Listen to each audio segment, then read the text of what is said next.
Storieman. Omnibus 6. CD 2.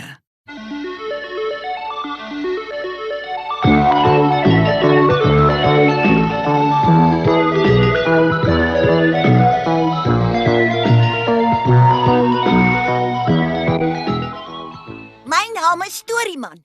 Ek is 'n kabouter met 'n rooi broek, groen baadjie en wit pluim in my hoed. Op hierdie CD is daar allerlei mooi stories en rympies uit my storiekas. Lekker lees en lekker luister.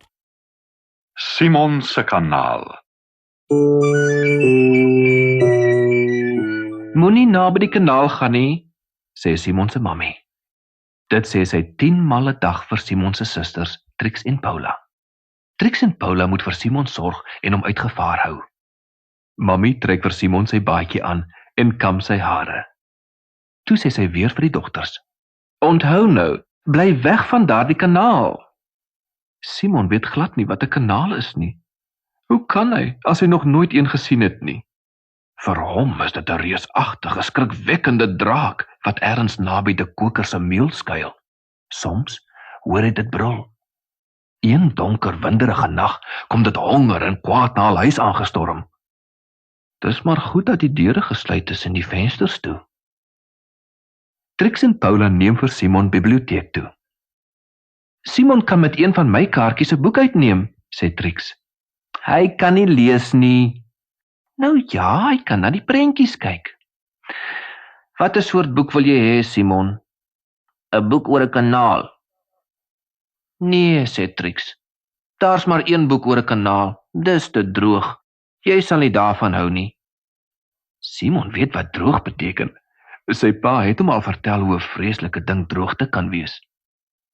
"Hier is 'n goeie boek vir Simon," sê Paula. Voorop die boek is daar 'n prentjie van 'n groot groen draak wat oor 'n rivier spring. "Is dit 'n kanaal?" vra Simon. "Nou ja, byna dieselfde," sê Paula, want sy dink hy bedoel die rivier. "Jy en jou kanaal," sug Trix. Die volgende dag kom ouma kuier. Ouma is baie lief vir die platte land. "Ons sal elke dag gaan stap," sê sy vir Simon. Toe Trix en Paula skool toe is, gaan ouma en Simon park toe. Hulle dwaal deur die bosse. Hulle klim by die heuwel agter Simon se huis op. Toe, een middag na ete, sê ouma, hulle gaan nou kanaal toe stap. Simon lyk bang. Sy maag voel snaaks. "Is ouma nie bang nie?" "Bang vir 'n modderige ou kanaal? Natuurlik nie," sê ouma. "Dan is die monster tog nie so vreesaanjaend nie," dink Simon. "Dit is 'n bietjie modderig, nie meer so sterk nie." Hy begin dit selfs jammer kry. Ouma en Simon stap deur die landerye. Hulle kom by die koker se meel. Die meel staan op die wal en die bewegende water dryf dit aan. Met ouma langs hom voel Simon glad nie bang nie. "Waar's die kanaal?" vra Simon. "Reg voor jou natuurlik," sê ouma en wys met haar sambreel. "O," sê Simon. Al wat hy kan sien is water. Toe weet hy, die monster is onsigbaar. Dit kan hulle sien, maar hulle kan dit nie sien nie. Die monster brom saggies, maar dit wil hulle nie seermaak nie. Dit is oud. Toe hulle daardie middag tee drink, sê Simon, "Hulle sal dit tog nooit kan vang nie." "Wat kan vang nie, my skat?" "Die kanaal." Trix en Paula giggel. "Is hy nie snaaks nie, mammie? Wie sal 'n kanaal wil vang?" "Mooi," dink Simon. "Niemand wil 'n kanaal vang nie, en die kanaal wil ons nie vang nie." "Kan ek nog 'n stukkie koek kry, mammie?" vra Simon. "Asseblief."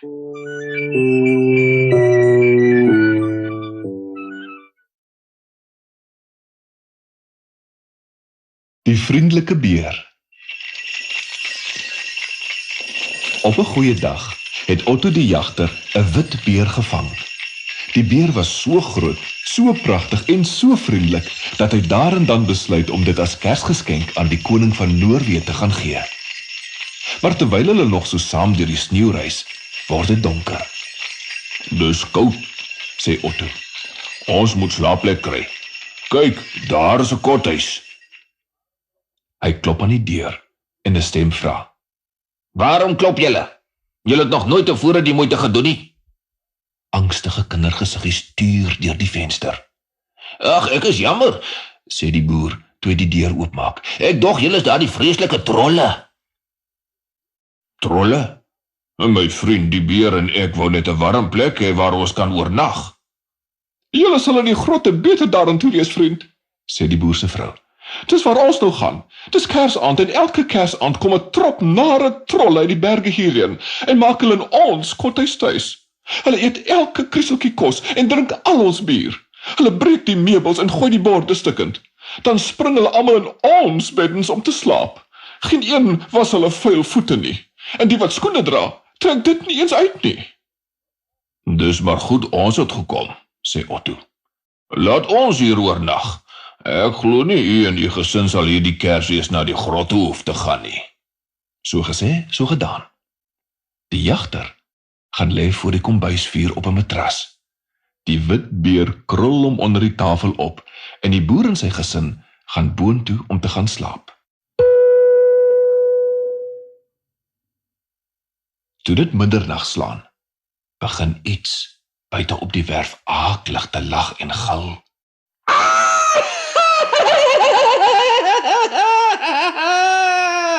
Toe roep die trolle: Boer Niels, ons het kom eet en drink gehoor, maar dit nie vanjaar vir ons reg gesit. Dit moet bloeming lekker wees gehoor, anders kry ons jou bloeming jammer. Hulle breek die venster op en tuimel binne toe, die lelikste trop skepsels wat Otto nog ooit aanskou het. Eers eet hulle die heerlike kos wat hulle neergesit is. Kalkoen en hoender en vis en ham en allerlei soete koek. Maar vir die gulsige trolle is dit nog nie genoeg nie. Hulle maak elke kas en laai oop en verslind al die kos waarop hulle hulle pote kan lê.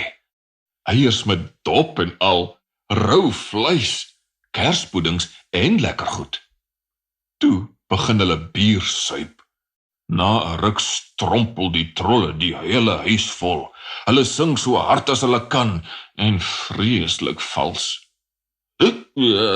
Kyk so, Sê 'n dronk trol.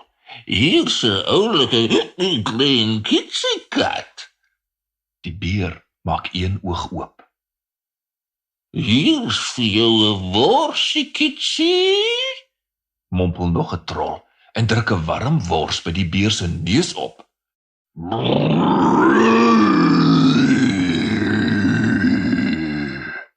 Die witbeer spring onder die tafel uit, gryp die trol beet en slinger hom by die deur uit. Hy val op sy lelike gesig in die sneeu. Toe skrik die trolle baie groot. Hulle sien nou eers hoe reusagtig die kitsiekat regtig is. Hulle spring deur die venster, klim teen die mure op en wikkel hulle self deur die skoorsteen. Die beer jaag hulle by die kothuis uit en verdryf hulle oor die sneeuvlaktes, terug berge toe. Stilte daal oor die kothuis neer. Boer Niels en sy vrou sluip by die trappe af. Ek dink nie daardie trolle gaan julle weer lastig val nie, lag Otto. Die dankbare mevrou Niels gee vir hom en die beer 'n hoop kos wat sy vir die trolle weggesteek het. En die volgende dag vroeg vertrek hy met sy Kersgeskenk vir die koning. Teen die tyd het die berig elke trol in die land bereik. Bly weg van boer Niels se opstal. Hy het deesdae die grootste kitsiekat wat jy in jou dagtes lewens aanskou het.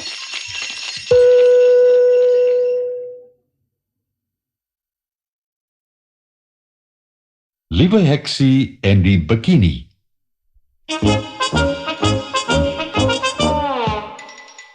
Blommie Kabouter en Liewe Heksie het elkeen 'n rand by koning Rosekraans gekry omdat hulle die meeste geld vir Blommeland se Kabouterhospitaal ingesamel het. Nou sit en dink hulle wat om met die geld te maak. Weet jy, Blommie, ek is seker die rykste heks wat ek ken, sê Heksie. Ja, sê Blommie. Maar ek wens ek weet wat ons met al die geld kan maak. Ja, dis baie swaar, sug Heksie en wieg heen en weer in haar reisstoel. Heksie, Sê Blommie opgewonde. kom ons gaan hou vakansie by die see. Ai, lag Heksie. Ek was lanklaas daar. Ja, sommer môre met die trein. Blommie lag van pure blydskap. Nou moet ek eers gaan inpak. Ek ook, sê Heksie. Ek moet my ander hoed en jas inpak en my bikini. Die bikini, die Heksie bikini. Nou ja, ek moet my bikini inpak, sê Heksie en sy fladder haar ooglede. Swem jy daar met 'n bikini? Ja, dis mos waarmee 'n mens swem. Hoe is jy dan so dom? Vra Heksie. Ek weet dis 'n soort baaipak, maar is dit nie baie klein nie? Vra Blommie. Heksie skud haar kop dat haar hoed byna afval. O nee, ek het myne by my ouma Lavinia Hekspersent gekry. Dit was hare gewees. Dis 'n baie mooi bikini. O, Sê Blommie. nou ja, Heksie, ek loop nou maar. Ek kry jou môreoggend op die stasie. Die trein kom 8 uur hier verby. Jy moenie laat wees nie. Ek is nie 'n heks wat altyd laat is nie, sê Heksie vies. 8 uur spring ek op my besem en ek vlieg stasie toe. 8 uur moet jy daar wees, Heksie. Nou goed, 8:15 spring ek op my besem en vlieg stasie toe. Die volgende oggend klim die twee op die trein wat hulle see toe neem. Daar gaan bære hulle hul tasse by die Lucieshuis en stap dadelik strand toe. Heksie gaan sit op die sand en trek haar ou swart langpunthoed oor haar kop.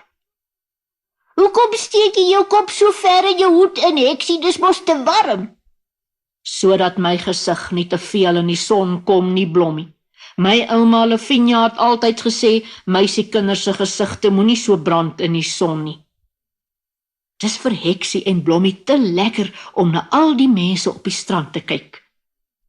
Eenkant is 'n verhoog en rondom die verhoog sit baie mense. En op die verhoog is daar 'n man wat allerlei grappies maak. Skielik blaas hy hard op 'n beul en sê, "Dames en here, ek het 'n belangrike aankondiging om te doen." "Wat beteken dit wat hy daar sê, hè Blommie?" vra Heksie. Dit beteken maar net hy wil iets sê en ons moet luister, Heksie. Die man praat weer. "Ons gaan vandag 'n mejuffrou Seesand kies." Die mense skreeu en klap hande. "Wat is mejuffrou Seesand, hè Blommie?" vra Heksie. Sst, Heksie, hy wil weer praat. "Uit al die mense hier op die strand gaan ons die oulikste meisietjie kies. Sy sal mejuffrou Seesand wees en die prys van R10 kry." "Haai, hoor daar Blommie," sê Heksie. "As ek die R10 wen, kan ons nog 'n paar dae hier by die see kuier.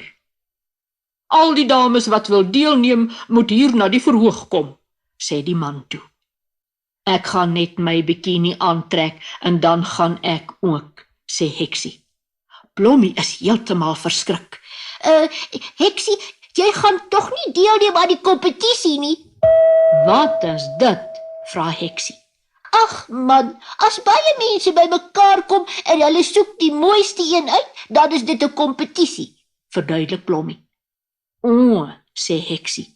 "Ja, ek gaan ook sê hulle moet my kies vir mejuffrou Seesand. Ek gaan net eers gou my bikini aantrek. Wag hier, Blommie." Heksie stap na die hokkies waar mense jou baadklere aantrek.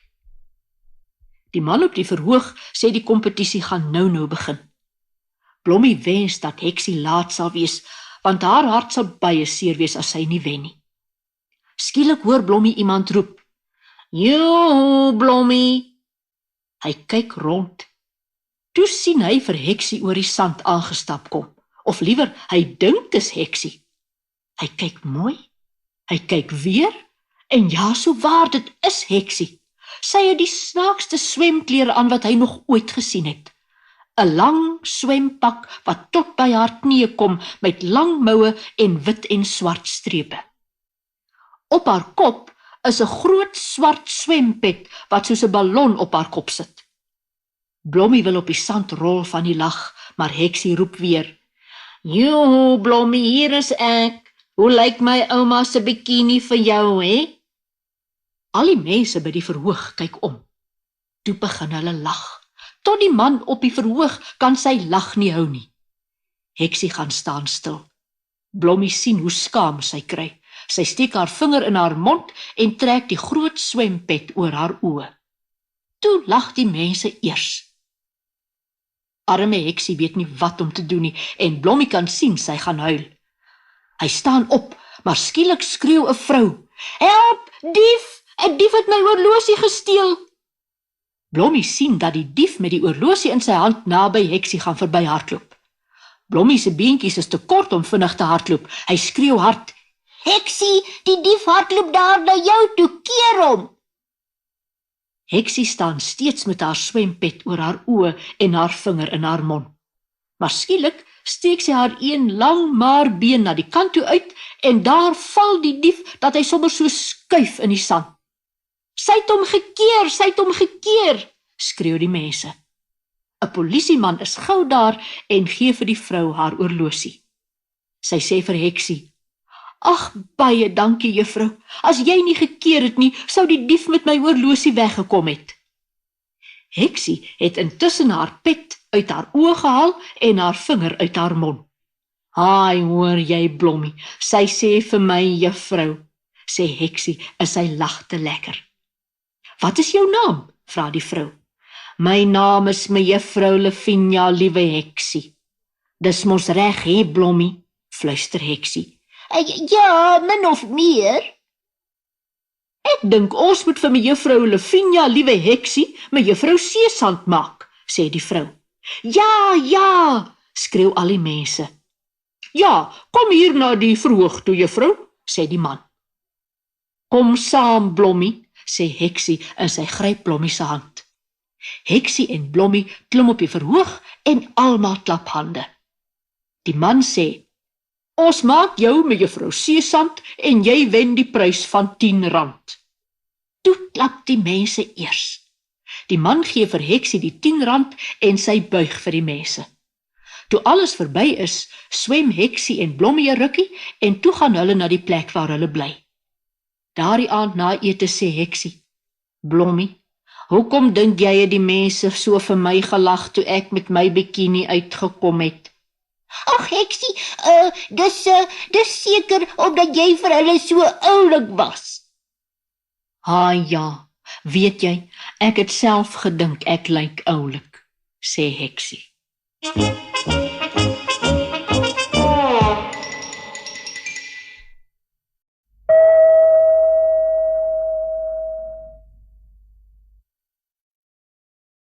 Die laaste flintertjie reënboog.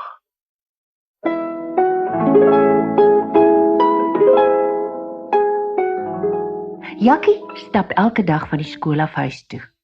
Hy stap deur 'n groen vallei waar koringklokkies blom en skape knabbel.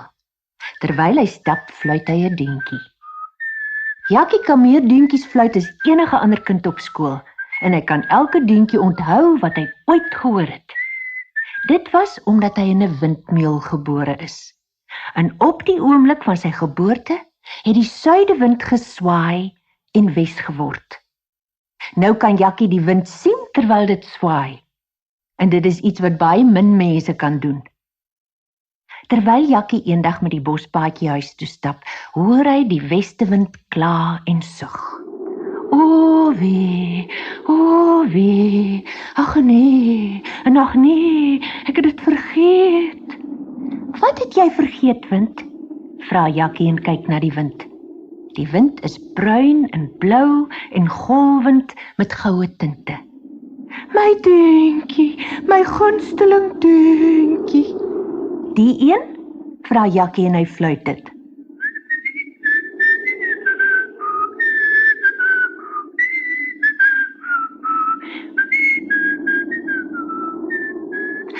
Die wind is ingenome. Daar's hy, dis die een, slim seun. En die wind streel deur sy hare laat sy kraag oorent staan, terg hom vriendelik. Ek sal jou iets present gee, sing die wind op die deentjie wat Jakkie gefluit het. Wat wil jy hê? Jakkie dink vinnig en sê, ag, ek wil so graag my eie reënboog hê. Want in die groen vallei is daar dikwels pragtige reënboë, maar vir Jakkie hou hulle nooit lank genoeg nie. Jou eie reënboog? Dis 'n moeilike een, sê die wind. 'n Baie moeilike een. Vat die emmer en stap oor die veld tot jy by Poufleur kom. Daar moet jy 'n hele emmer vol sproei vang. Dit sal baie lank vat, maar as jou emmer daarvan oorloop, kry jy miskien iets daarin wat vir jou 'n reënboog gee. Gelukkig is die volgende dag 'n Saterdag. Jakkie neem 'n emmer en 'n bietjie kos en stap oor die veld na die waterval wat hulle Poufleur noem. Want waar die water oor die kraanse tuimel, maak dit 'n sproeireën waarin wonderlike poukleure skyn en glinster. Daar die hele dag staan Jakkie by die waterval en vang die sproeireën in sy emmer. Hy word papnat. Eindelik, net voor sononder, is die hele emmer propvol sproei.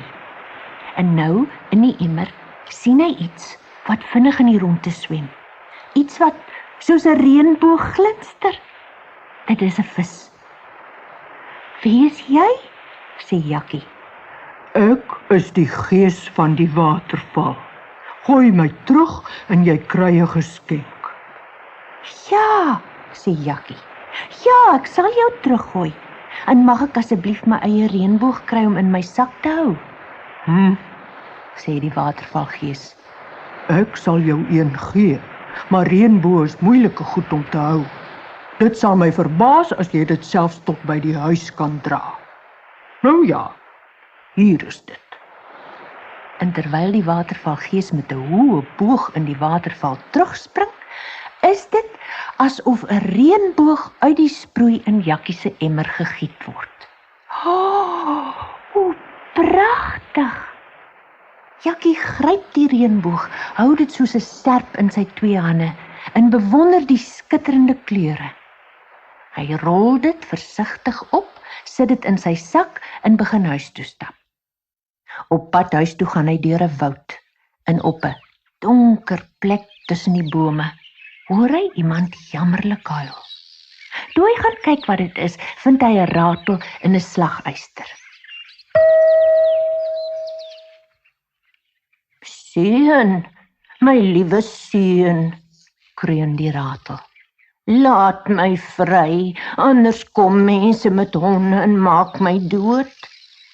Maar hoe kan ek jou vrylaat? Ek wil graag, maar ek kan die yster nie oopbuig nie. Steek die punt van die reënboog in die slagyster. Dit sal oopgaan. En waarlik, toe Jakkie een end van die reënboog tussen die kake van die yster instoot, spring hulle oop en daar is die ratel vry. Baie dankie, hyg hy, en hy verdwyn by sy tonnel in. Jakkie rol die reënboog op en sit dit in sy sak terug. Maar die kake van die slagyster het 'n groot stuk afgeskeur en dit waai op die wind weg. Aan die rand van die bos staan 'n klein huisie waarin ou tante Skeller woon. Sy is 'n baie suur ou vrou. As 'n kind se bal in haar tuin spring, bak sy die bal in haar oond tot dit houtskool is. En alles wat sy eet is swart, gebrande roosterbrood, swart tee, swart olywe. Sy roep vir Jakkie. Seun, gee my tog 'n stukkie van daardie reënboog wat ek by jou sak sien uitsteek. Ek is baie siek. Die dokter sê ek het reënboogpudding nodig om my beter te laat voel. Jakkie is niks lus om vir tante Skeller 'n stuk van sy reënboog te gee nie, maar dit is waar dat sy siek lyk. Stadig stap hy by haar kombuis in. Met 'n broodmes sny sy 'n groot stuk van die reënboog af. Toe maak sy 'n deeg van warm melk en meelblom, roer die stuk reënboog daarby in en bak dit. Toe dit koud geword het, sny sy skywe af en eet dit met botter en suiker. Jakkie eet ook 'n skyf. Dit is heerlik. Dit is die beste ding wat ek die afgelope jaar geëet het, sê tante Skeller. Ek is moeg vir swartbrood. Ek kan voel hoe hierdie pudding my gesond maak. Sy lyk bepaald beter. Haar wange is pink en sy glimlag byna. Wat Jakkie betref, toe hy sy klein stukkie pudding geëet het, groei hy 9 sentimeters. Ek dink jy het nog genoeg daarvan gehad, sê tante Skeller. Jakkie sit die laaste stuk reënboog in sy sak terug. Daar's nou maar min oor. Toe hy naby die windmeel kom waar hy woon, hardloop sy suster Tilly hom tegemoet. Sy is maar 4 jaar oud. Terwyl sy hardloop, struikel sy oor 'n klip, slaan op die grond neer en sny haar been. Daar kom bloed uit die wond en Tilly begin huil. Ag, kyk my been, dis vreeslik seer. Ag Jakkie, sit asseblief 'n verbandjie om.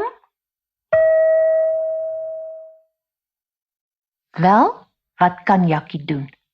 Hy haal die res van die reënboog uit sy sak en bind dit om Tilly se been. Daar is omtrent net genoeg. Hy kan nog net 'n klein stukkie, 'n flentertjie vir homself afskeur. Tilly is dol oor die reënboog om haar been. Hoe pragtig, en dit bloei nie meer nie. Sy dans weg om vir almal te gaan wys. Jakkie bly agter. Hy kyk 'n bietjie bedroef na die flentertjie reënboog tussen sy duim en wysvinger. Toe hoor hy iets in sy ore fluister, en hy sien die westewind paljaar, die ene geel en bruin en pink. Nou ja, sê die westewind, die gees van die waterval het jou mos gewaarsku dat reënboë moeilik is om te behou. En selfs sonder 'n reënboog is jy 'n baie gelukkige seun. Jy kan my hoor sing en jy het in een dag 9 sentimeters gegroei. Dis waar, sê Jakkie. Hou jou hand uit, sê die wind. Jakkie doen dit en die wind blaas op die flentertjie reënboog soos iemand op 'n vuur blaas om dit te laat brand. Soos die wind daarop blaas, groei die flentertjie reënboog. Dit word al groter. Dit styg in die lug op. Dit vorm 'n boog wat oor die ganse hemel strek. Nie net 'n enkel reënboog nie, maar 'n dubbele, met 1 reënboog bo en 1 onder. Die onderste reënboog is die grootste en kleurigste wat Jakkie nog ooit gesien het. Lank hang dit daar. Hy verkyk hom daaraan. Dit is pragtig. Toe, stadig, smelt die reënboog weg en verdwyn. Toe maar, sê die westewind, môre is daar weer 'n reënboog, of volgende week. En ek het dit in my sak gehad, sê Jakkie. Toe stap hy by sy huis in om te gaan tee drink.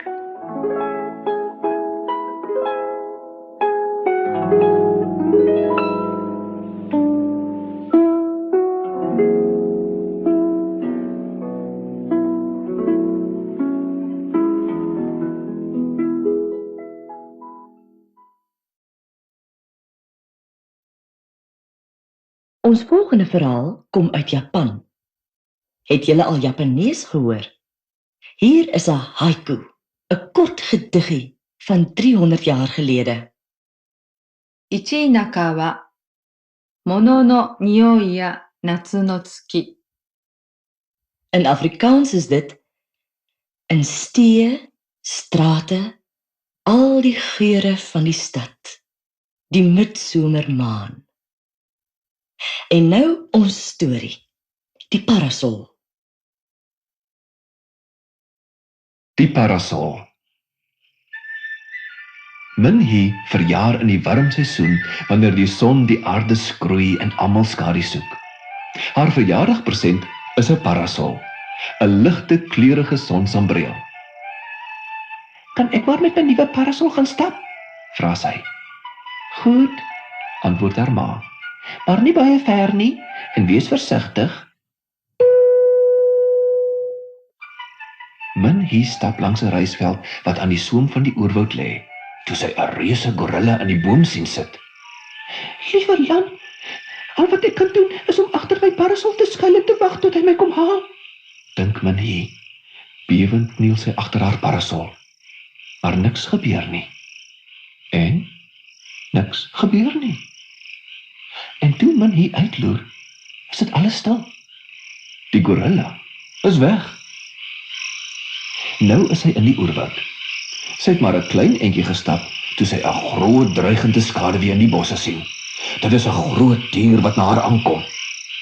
Liewe land, al wat ek kan doen is om agter my parasol te skuil en te wag tot hy my kom haal, dink sy. Bewend kniel sy agter haar parasol. Maar niks gebeur nie. En niks gebeur nie. En toe sy uitloer, is alles stil. Die dier is weg. Sy het maar 'n kort entjie verder gestap, toe 'n donker skadu haar in die lug laat opkyk. 'n Groot roofvoël met enorme vlerke, 'n krom snavel en skerp kloue duik op haar af. Liewe land, al wat ek kan doen is om agter my parasol te skuil en te wag tot hy my kom haal, dink sy. Bewend sit sy agter haar parasol en wag. Maar niks gebeur nie. En niks gebeur nie. En toe sy opkyk, is alles stil. Die arend is weg. Toe Minnie weer by die huis kom, vertel sy haar ma van haar avonture. Het jy gekyk hoe jou parasol van buite lyk? Vra haar ma.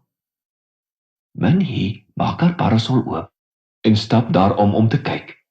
Sy spring verskrik terug, want op haar parasol is daar 'n verskriklike draak geskilder met snouende, vlammende neusgate en spitsklaue. Nou sien jy, sê haar ma, hoe goed die draak jou beskerm het.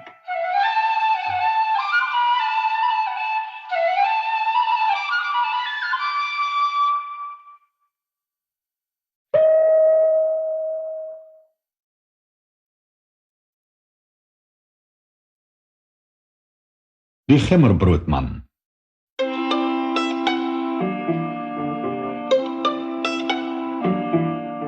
Eendag is daar 'n ou vroutjie wat graag koekies gebak het. En op 'n dag bak sy toe 'n gemmerbroodmannetjie. Die knope aan sy baadjie is rosentjies, sy oë korinte en sy mond 'n stukkie lemoenskil. Toe sit sy hom in die oond om te bak. Maar toe die mannetjie gaar is en die ou vroutjie die oonddeur oopmaak, spring die gemmerbroodmannetjie van die bakplaat af, naal by die deur uit en verdwyn in die straat af. Die ou vroutjie en haar ou man sit hom agterna, maar hy lag maar net en roep oor sy skouer: "Probeer my maar vang so al wat jy kan nie, want ek is die gemmerbroodman." En hulle kon hom nie vang nie. Spoedig gaan die gemmerbroodmannetjie by 'n koei verby. Wag, ek wil jou eet, bulk die koei. Maar die gemmerbroodman lag hardop en roep oor sy skouer: "Ek het vir 'n ou vrou weggehardloop, ek het vir 'n ou man weggehardloop. Probeer my maar vang so al wat jy kan nie, want ek is die gemmerbroodman." En die koei kan hom ook nie vang nie. Die gemmerbroodmannetjie hardloop verder, gaan verby 'n perd. Wag, ek wil jou opeet, rinnik die perd. Maar die gemmerbroodmannetjie lag hardop en roep oor sy skouer: "Ek het vir 'n ou vrou weggehardloop, vir 'n ou man en 'n koei. Probeer my maar vang so al wat jy kan nie, want ek is die gemmerbroodman." En die perd kan hom ook nie vang nie. Toe hardloop die mannetjie verby 'n skuur waarin plaaswerkers gaan dors. Toe hulle die warm, geurige gemmerbrood ruik, hardloop hulle buitentoe om hom te vang. Wag, ons wil jou eet, skree hulle. Maar die gemmerbroodmannetjie lag hardop en roep oor sy skouer: "Ek het van 'n ou vrou weggehardloop, van 'n ou man en 'n koei en 'n perd. Probeer my maar vang so al wat jy kan nie, want ek is die gemmerbroodman." En die dorsers kon hom ook nie vang nie. Teen die tyd dink die gemmerbroodmannetjie hy is die slimste koekie wat ooit in 'n pan geslaap het. En hy lag en kraai en spring. "Niemand kan my vang nie," dink hy. En toe Vos na hom aangehardloop kom, lag die gemmerbroodmannetjie hardop en roep oor sy skouer: "Ek het van 'n ou vrou weggehardloop, van 'n ou man en 'n koei, van 'n perd en van die dorsers. Probeer my maar vang, so al wat jy kan. Jy kan nie, want ek is die gemmerbroodman. Ek wil jou glad nie vang nie, sê die vos en hardloop 'n bietjie vinniger. Die vosjagters is agter my aan, maar as ons albei oor die rivier kan kom, sal ons veilig wees. By die rivier sê die vos, spring op my stert, dan dra ek jou oor. Toe spring die gemmerbroodmannetjie op die vos se stert en die vos begin swem.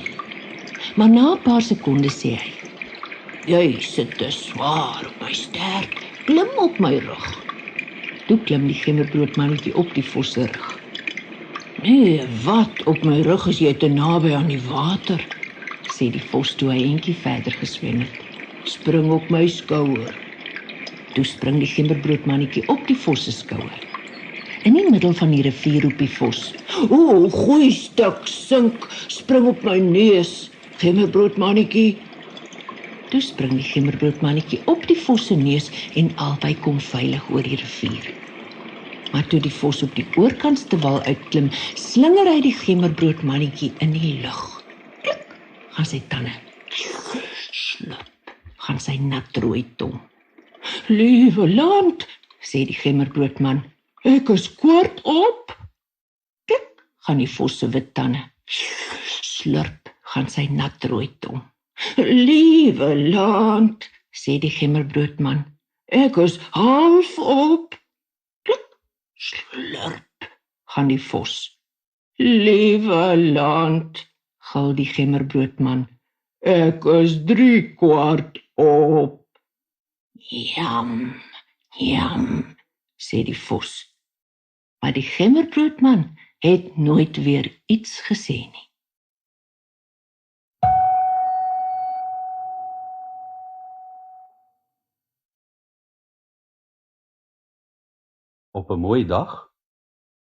Op 'n mooi dag loop meneer Mogale, 'n ou vriend, meneer Mbana by die motorhawe raak.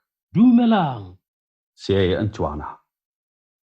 Lekai, Dit beteken, goeiemôre, hoe gaan dit? Meneer Mbana antwoord ook in Tswana. Riting, ga go molato. Dit beteken, goed dankie, dis 'n mooi dag. Na hulle ruk gesels het, neem hulle afskeid. Meneer Mogale sê, Salasinte, salang.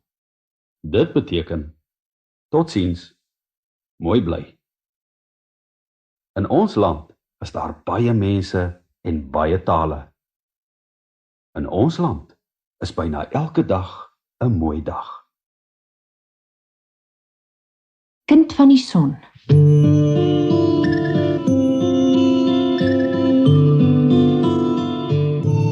Daar is 'n baie ou verhaal van 'n man en sy vrou wat op 'n eilandjie naby die Weskus van Kanada gewoon het. Hulle was baie eensaam, want kinders had hulle nie, en hulle was die enigste mense op die eiland. Toe die lug een aand die kleur van seemeeuwvlerke het, sit die jong vrou alleen op die strand en kyk oor die water uit. Had ons maar kinders, kon hulle op die sand met my speel, en dan sou ek nie so eensaam gewees het nie, sê sy. Daarnaby duik en speel 'n ysvoël met haar kleintjies in die riviermond. O, ysvoël, sê die jong vrou, had ek maar kinders soos jy. Toe, tot haar verstomming, antwoord die ysvoël, kyk in die skulpe, kyk in die skulpe. Die volgende aand sit die vrou weer alleen op die strand en kyk oor die see. Haar man het gaan hengel. Sy sien die seemeeu en haar meeuwtjies in die water speel. O, seemeeu, sug die jong vrou, had ek maar kinders soos jy. En die seemeeu antwoord, kyk in die skulpe, gaan kyk in die skulpe. Skielik hoor sy 'n kreet agter haar. Dit kom uit 'n groot skulp wat in die sand lê. Die vrou tel dit op, kyk daarin en sien 'n klein seentjie wat luidkeels skree. Daardie aand neem sy die kind huis toe en versorg hom. Hy word spoedig 'n sterk klein knaap. Eendag sê die seun vir die jongvrou: "Ek wil 'n boog hê. Jy moet dit maak van die koperband wat jy om jou arm dra." Die vrou glimlag. En om die seentjie te plesier maak sy 'n piepklein boogie en 2 piepklein pyltjies van koper. Die volgende dag gaan die seentjie met sy blinknuwe boogie jag. Daarna gaan jag hy elke dag. Hy bring gase, eende en allerlei soorte klein seevoëls huis toe. Na mate hy ouer word, begin die seun se gesig 'n diep goue kleur kry, helderder as die glans van sy klein goue boogie. En wanneer hy op die strand en oor die see uitstaar, is die weer altyd kalm en lê daar vreemde helder ligte op die water. Eendag kom 'n geweldige storm oor die see aangejaag en die branders is so hoog dat geen visser in sy boot kan uitgaan nie. En kort voor lank het die man en sy vrou en die klein seentjie nie meer vis om te eet nie. Toe sê die seun: "Laat my saam met u in die boot uitgaan, vader, want ek sal die stormgees tem." Die man wil nie in so 'n stormsee uitgaan nie, maar die seun hou so by hom aan dat hy op die ou end instem. Saam vertrek hulle oor die stormsee. Hulle het nog maar 'n kort entjie geroei, toe kom hulle op die stormgees af. Die stormgees waai uit die suidweste, waar die groot winde woon. Die stormgees blaas en blaas soos 'n wilde dier. Die bootjie skommel heen en weer, maar dit kapseis nie. Die seun lei dit deur die golwe, en weldra is die see om hulle kalm. Toe roep die stormgees sy vriend Seenevel, om die water te kom bedek, want hy weet dat die man en die seun gou sal verdwaal, as hulle in die nevel moet roei. Toe die man Seenevel oor die water sien aankom, is hy baie beangs. Hy is banger vir die seenevel as vir enige van sy baie vyande op die waters. Maar die seun sê: "Moenie vrees nie. Hy sal jou nie skade berokken wanneer ek met jou is nie." Toe Seenevel die seun glimlaggend voor in die bootjie sien sit, verdwyn hy ewig gou as wat hy gekom het. Toe bly daar vir die stormgees niks meer oor om te doen nie, en hy wend hom toornig van hulle af, en die see is weer veilig. Terwyl hulle huis toe roei, leer die seun vir sy vader 'n towerlied, wat hulle vir die visse sing. Toe die visse dit hoor, swem hulle by die nette in. Teen daardie aand is die boot vol vis. "Vertel my die geheim van jou mag," sê die vader. "Dit kan ek nog nie doen nie," antwoord die seun. Die dag daarna gaan die seun met sy koperpyl en boog uit en skiet vele voëls. Toe hy tuis kom, slag hy hulle af en hang die velle op om droog te word. Toe bedek hy hom met die velle van ploewiere, styg in die lug op en vlieg oor die see. Onder hom is die see dowwe grys, soos die kleur van sy vlerke. Nadat hy om die eiland gevlieg het, sak hy neer. Hy trek die ploewiervelle af en klee hom in die vere van blou gaaie. Weer styg hy op. Onmiddellik neem die see onder hom die blou kleur van sy vlerke aan. Weer vlieg hy om die eiland en keer na die strand terug. Hierdie keer klee hy hom in die velle van rooiborsies. Terwyl hy hoog oor die see vlieg, weerkaats die golwe onder hom die kleur van vuur. Helder spatsels lig verskyn op die oseaan en die westerhemel skyn met 'n goue gloed. Toe hy by die strand terugkom, sê die seun vir sy moeder: "Ek is die kind van die son. Die tyd van my vertrek het aangebreek en ek gaan hierdie eiland vir ewig verlaat. Maar ek sal dikwels in die westerhemel vir u verskyn, wanneer die son aan die einde van die dag helder glinster. Wanneer die see en die hemel in die aand die goue kleur van my vel het, sal u weet dat dit die volgende dag mooi weer gaan wees, sonder wind of storm. En hoewel ek u moet verlaat, sal ek u besondere magte gee. Dra hierdie towerkleed, en as u my ooit nodig het, kan u my laat weet deur vir my klein wit pluimpies te stuur, sodat ek hulle uit my tuiste in die weste kan sien." Die seun gee vir sy moeder die towerkleed en vlieg weg na die weste. En die visser en sy vrou bly diep bedroef agter. Nou, wanneer die vrou in die sand sit en haar towerkleed losmaak, begin die wind waai en die see word onstuimig. En hoe meer sy dit losmaak, hoe meer woed die storm. Maar in die herfs, wanneer die nevels oor die see inkom en die aandlug dof is, onthou sy die seun se belofte. Dan neem sy klein wit veertjies uit die borsies van voëls en gooi hulle in die wind.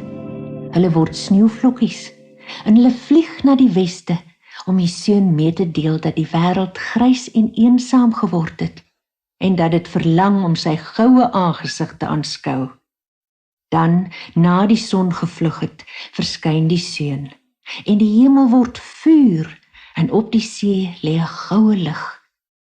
En die mense van die aarde weet dat daar die volgende dag geen wind sal waai nie en dat dit mooi weer sal wees, net soos die kind van die son lank, lank gelede beloof het.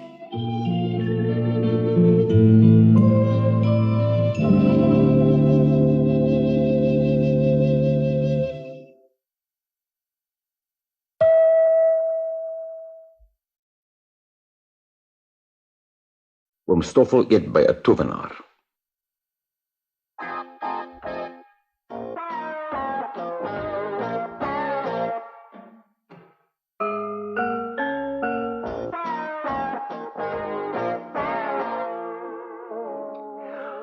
Oom Stoffel is baie lief vir eet. Hy het al by baie mense geëet in baie dele van die wêreld. Hy het onder in 'n myn geëet en by 'n miljonair. Maar sy merkwaardigste ete was by 'n towenaar. Oom Stoffel het die towenaar een middag in die stad ontmoet, toe 'n klein mannetjie voor hom oor die straat probeer hardloop. As oom Stoffel nie die mannetjie aan sy kraag gegryp het nie, sou oom moeder hom omgery het. Die mannetjie bedank hom hartlik. "U moet volgende week by my kom eet," sê hy. Vir oom Stoffel lyk die mannetjie doodgewoon, behalwe dat sy ore nogal lank is en dat 'n klossie hare bo op elkeen groei. Sy naam is meneer Spitsken, en dit pas heel goed by die Spitsken. Die volgende woensdag gaan oom Stoffel na meneer Spitsken se huis. Moenie vra waar die towenaar woon nie, want as jy hom gaan pla, kan hy hom dalk bloedig vererg. Net nou maak hy een van jou ore so groot soos 'n koolblaar of ruil jou linker en regtervoete om. Oom Stoffel klop by 'n doodgewone deur. Maar toe hy binnekom, beland hy in 'n baie eienaardige kamer. Daar is 2 tafels. Die een is van koper met 'n reuse kristalbol bo-op. Die ander is 'n soliede blok hout met gate vir mense knieë uitgesny. En die lig kom van 2 plante wat aan 'n pot groei. Hulle is nie elektriese ligte nie. Oom Stoffel voel aan die een en dit is koud en sag. In plaas van muurpapier hang daar tapisserieë aan die mure. Dit beteken gordyne waarop allerlei prente uitgeborduur is. Oom Stoffel weet dat dit borduurwerk is, want hy voel in hulle. Maar hy dink daaraan dat dit 'n baie eienaardige soort borduurwerk moet wees. Want wanneer hy na die prente kyk, staan hulle stil. Maar sodra hy wegkyk en weer terugkyk, het hulle verander. "Luister," sê meneer Spitsken, "u word nie gou bang nie, né?" Nie baie gou nie," antwoord oom Stoffel. "Nou ja, dan sal ek my dienaar roep. Maar ek moet jou waarsku, hy's nogal raar." Toe hy dit gesê het, laat meneer Spitsken sy ore teen sy kop klap. Dit klink byna soos hande geklap, maar minder hard. Uit 'n groot koperpot in die hoek sien oom Stoffel iets tevoorskyn kom wat vir hom soos 'n groot nat slang lyk. Toe sien hy dat dit suier sit. Dis die tentakels van 'n seekat. Stadig kom die hele skepsel tevoorskyn en kruip teen die muur op. Toe gly dit al langs die plafon. Toe dit bo oor die tafel kom, anker dit die een arm met sy stewige suiers teen die plafon vas. Met die ander 7 arms haal dit borde en messe en vurke uit die laaie en dek die tafel. "Dis Mendel," sê meneer Spitsken. "Hy's veel beter as 'n kelner. Hy het meer arms." "Nou ja, wat wil jy graag eet? Jy kan enigiets kry, Pampoenpastei, spinasiesop. Dankie, sop vir my asseblief. Oom Stoffel is glad nie verbaas om op te merk dat meneer Spitsken 'n pluiskuil dra nie. Maar hy vind dit nogal snaaks toe meneer Spitsken dit afhaal en 2 borde vol sop daaruit skink. Aha, ek dink ons het 'n bietjie room nodig. Kom hier, Trekkie. 'n Klein groen koetjie, amper so groot soos 'n konyn, hardloop uit 'n hok, spring op die tafel en gaan staan voor meneer Spitsken wat haar in 'n silwer roombeker melk. Die room is uitmuntend en oom Stoffel vind die sop besonder lekker. Wat is die volgende keuse? Vra meneer Spitsken. Ag, dit laat ek aan u oor. In die geval sal ons geroosterde vis eet, sê meneer Spitsken. En daarna kalkoen. Vang toe vir ons 'n vismendel en Pompeius, sta jy reg om dit te braai. Oom Stoffel hoor 'n geritsel in die kaggel en daar kom Pompeius tevoorskyn. Hy's 'n klein, vrolike draakie. Hy het op die brandende kole gelê en is rooi warm. Toe hy die kaggel klim, trek hy 'n paar vlamdigte laarse aan. Kom nou, Pompeius, sê meneer Spitsken. Hou jou sterk nie lig. As jy weer my tapuit brand, gooi ek koue water op jou. Toe voeg hy gedemp by, so sag dat net oom Stoffel hom hoor. Natuurlik sal ek dit nie regdop doen nie. Dis baie wreed om koue water op 'n draak te gooi. Pompeius waggel op sy agterpote na die tafel en hou sy sterk in die lug. Oom Stoffel hou die draakie so aandagtig dop dat hy nooit sien hoe Mendel die vis vang nie. Maar toe hy weer na hom kyk, het hy dit klaar gekrap en hy gooi dit vir Pompeius. Pompeius vang dit in sy voorpote wat omtrent net warm genoeg is om kos te rooster. Mendel hou vir hom 'n skottel en hy bedien die vis kokend warm. 'n Draak kan baie nuttig wees, merk meneer Spitsken op. Beter as 'n hond wanneer benbrekers kom, né? Wel, weet u, meneer Spitsken, sê oom Stoffel 'n bietjie skaam. Pompeius is die eerste draak wat ek nog gesien het.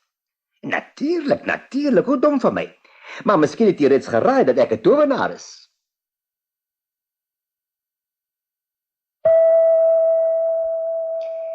Teen die tyd voel Pompeius 'n bietjie koud. Sy tande kletter en hy is maar bly om na die vuurerf terug te skarrel. Toe sit Mendel 'n groot gebraaide kalkoen op 'n porseleinskottel neer. Meneer Spitsken haal 'n pyp uit sy sak en blaas daarin. Uit die pyp kom 6 groot worse. Mendel bedien die groente, maar oom Stoffel weet nie waar hulle vandaan kom nie. Die sous kom uit meneer Spitsken se hoed. Terwyl ons eet, sal ek 'n bietjie vrugte berei, sê hy. Hy staan op en tik met sy staffie op die hoeke van die tafel. Op elke hoek swel die hout op. Daarna kraak dit en groen lootjies skiet uit en begin groei. Terwyl hulle die kalkoen eet, verander die lote in klein boompies met ryp, sappige vrugte.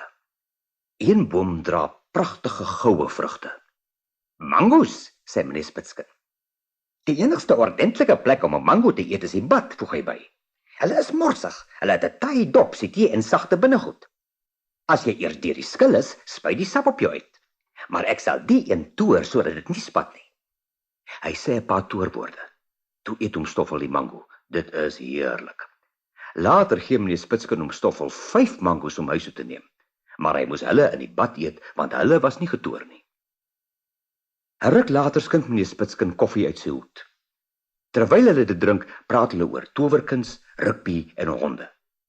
Die tyd gaan gou verby, maar eintlik deel oom Stoffel sy gasheer mee dat hy nou moet begin huis toe gaan. Mendel gaan haal oom Stoffel sy jas en help hom om dit aan te trek. Ek sal die huis toe neem, sê meneer Spitsken. Maar as jy eendag tyd het, kan ons dalk die middag in Indië of China gaan deurbring. Laat my net weet. Nou moet jy asseblief op die tapuit staan en die oë sluit, anders word jy dalk duiselig. Dit gebeur dikwels met mense wat vir die eerste keer op 'n towertapuit reis. Hulle klim op die tapuit en oom Stoffel knip sy oë toe. Sy vriend deel die tapuit sy adres mee en klap sy ore. Oom Stoffel voel koue lig teen sy wange. Hy voel ook effens duiselig. Toe is die lug weer warm. Maak maar die oë oop, sê meneer Spitsken. Oom Stoffel bevind hom in sy sitkamer in sy eie huis aan die ander kant van die stad. Aangesien die kamer maar klein is, kan die tapuit nie behoorlik neerstryk nie. Dit bly omtrent 'n halwe meter van die vloer af sweef. Oom Stoffel klim af en bedank die ou towenaar. Goeienag, sê meneer Spitskind en skud hom Stoffel se hand. Toe klap hy weer sy ore en die tapuit verdwyn. Oom Stoffel bly agter. Al wat hy het om te bewys dat dit nie 'n droom was nie, is 'n lekker warm gevoel in sy maag en 5 mangos.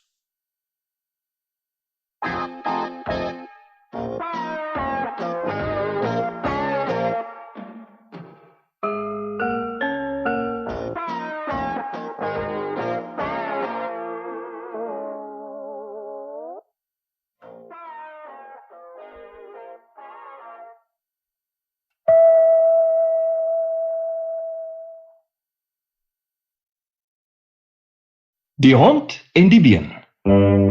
Op 'n goeie dag sluip 'n hond by 'n slaghuis in en gaps 'n vet geurende been. Terwyl hy hom uit die voete maak, gewaar die slagter hom. "Kom terug, jong niks, skree hy. "Kom terug!" Die hond maak spore toe die slagter se kwaai stem hoor. So vinnig as sy bene hom kan dra, hardloop hy by die dorpe uit en kies koers na die platteland.